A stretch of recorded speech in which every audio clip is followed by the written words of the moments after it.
Miss Fairfax, I suppose one of the elderly women interested in Uncle Jack's philanthropic work. I don't like women that are interested in philanthropic work. It's so forward of them. Miss Fairfax. Pray, let me introduce myself to you. My name is Cecily Cardew. Cecily Cardew? What a very sweet name. Something tells me that we are going to be great friends. And look, you are writing more than I can say. And my first impressions of people are never wrong. Well, then how nice of you it is to like me after such a comparatively short time. Pray, sit down. I may call you Cecily, may I not? Certainly. And you will always call me Gwendolyn, won't you? If you wish. Then it is quite settled, is it not? I hope so. Perhaps this may be a favorable opportunity for my mentioning who I am. My father is Lord Bracknell. You've never heard of Papa, I suppose? I don't think so. Well, outside of the family circle, Papa, I'm glad to say, is entirely unknown. I think it's quite as it should be. The home to me seems to be the proper sphere for a man. And once a man begins to neglect his domestic duty, he becomes painfully effeminate. And I don't like that. It makes men so very attractive. Cecily, Mama, whose views on education are remarkably strict, has brought me up to be extremely short-sighted. It's part of her system. So, do you mind my looking at you through my glasses? Oh, not at all. I'm very fond of being looked at. You are here on a short visit, I suppose? Oh, no, I live here. Really? Your mother, no doubt, or some female relative in advanced years resides here also. Oh, no, I have no mother, nor in fact any relations. Indeed.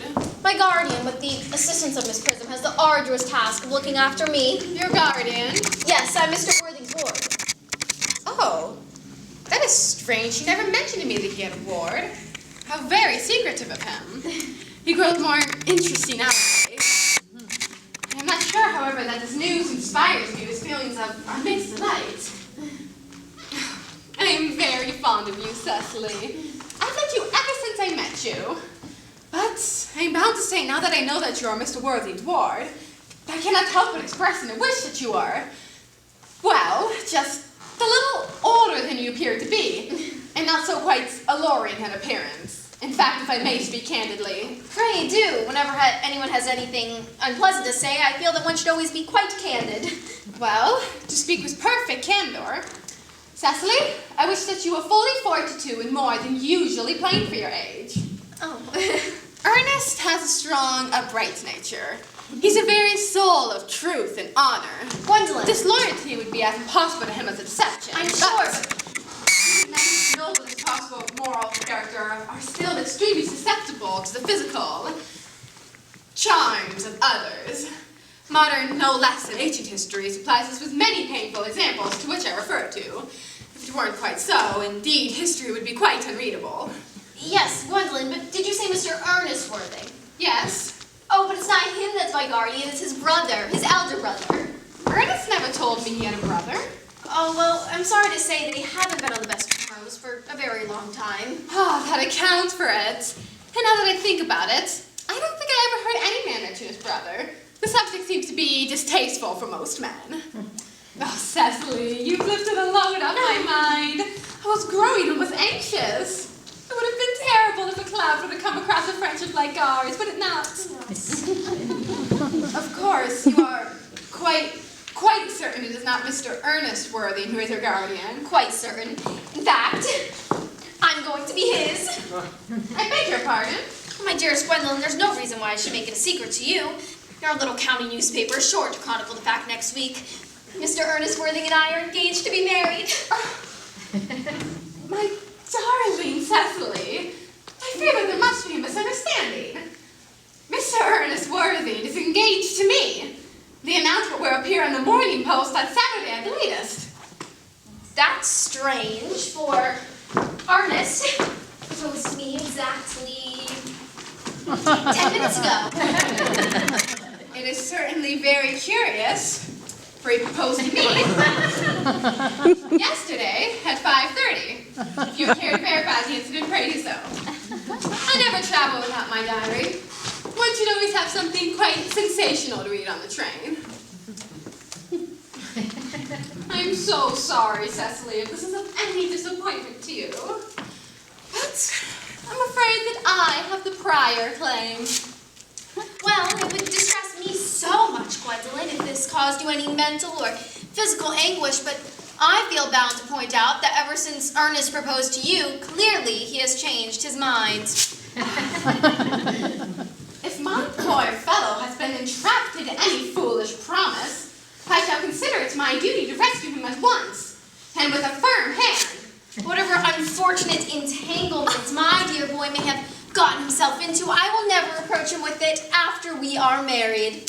Do you allude to me, Miss Cardew, as an entanglement? You are presumptuous. On an occasion of this kind, it becomes more than a moral duty to speak one's mind. It becomes a pleasure.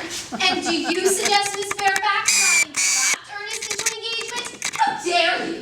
This is no time for wearing a shallow mask. When I see a spade, I call it a spade. Glad to say that I have never seen a spade. It is clear that our social spheres have been widely different.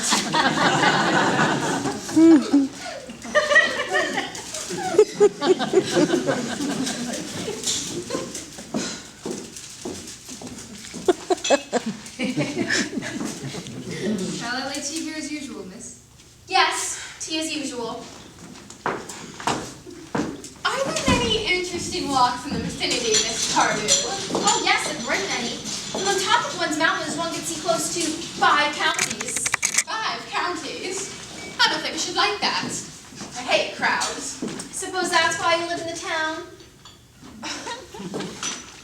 Quite a well-kept garden this is, Miss Cardew. So glad you like it, Miss Fairfax. I had no idea there were any flowers in the country. Oh yes, flowers are as common here as people are in the city. Well, personally, I cannot understand how anybody manages to exist in the country. That is, if anybody, who anybody does. The country always bores me to death. Yeah, this is what the newspapers are calling agricultural depression, is it not? I believe the aristocracy are suffering from it very much so at present. It's almost an epidemic amongst them, I'm told. Tea? Thank you. Detestable girl. But I require tea. Sugar?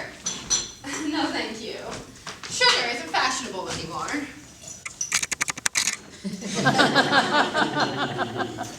Cake or bread and butter? Bread and butter, please. Cake is rarely seen in the best houses nowadays.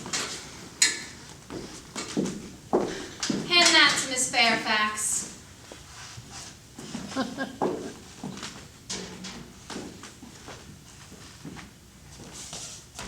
Oh! You filled my tea with lumps of sugar! And though I most distinctly asked you for bread and butter, you've given me cake! I am known for the gentleness of my disposition and the extraordinary sweetness of my nature.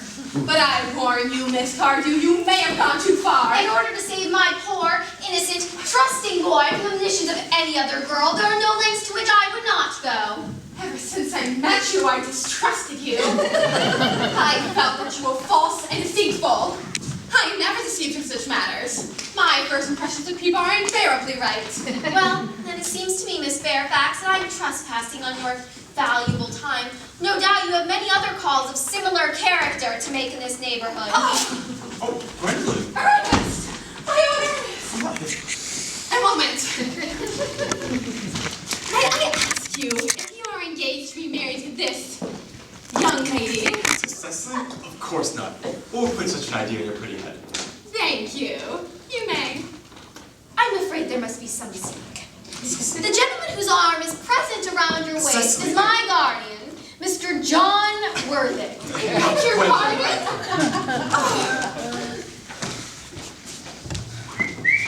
Here's Ernest. May I ask you, are you engaged to be married to this young lady? Good heavens, Gwendolyn? Yes, to good heavens. To Gwendolyn. Of course not. Who put that idea in your pretty little head? Thank you. You may. Cecily, I felt from the sight that there must have been a misunderstanding. The man who's now embracing you is my cousin, Mr. Algernon Moncrief. Algernon Monk. Are you called Algernon? I cannot deny it. Is your name really John? I can deny it if I want. I can deny anything I want. But yes, it most certainly is John. It has been for many years. A gross deception has been played on the both of us. My poor wounded Cecily. My sweet Roland Gwendolyn. You will call me sister, won't you? Certainly. There's just one question I would like to be allowed to ask my guardian. An admirable idea. Mr. Worthy, there's just one question that I'd like to be permitted to put to you. Where is your brother Ernest? Since we are both engaged to be married to your brother, it is of some importance that we both know where he is at present. Gwendolyn, Cecily. It pains me to be put in this position. I've never been forced to tell the truth like this in all my life. I'm very unpracticed in the matter. But in truth, I have no brother. Why, I've never had a brother, and I never intend to have a brother. No brother at all. No brother at all. Have you never a brother of any kind? Never of any kind. Well, then I'm afraid it is quite clear, Cecily, that neither of us are engaged to be married to anyone. Gwendolyn. It's not a very pleasant position for a young girl to find herself in, is it?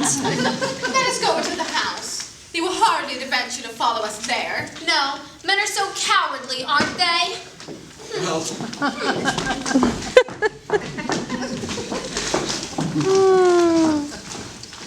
this ghastly state of things is what you call bumbering, I suppose. Yes. What a wonderful bunbury it is. The most wonderful bunbury I've ever had in my life. Well, you have no right whatsoever to bunbury here. That is absurd. One has the right to bunbury wherever one chooses. Every serious bunburyist knows that. A serious bumberist, good heavens. Oh, yes. You must be serious about something. I am serious about bunbury. What on earth you are serious about? I haven't the slightest idea. But I- every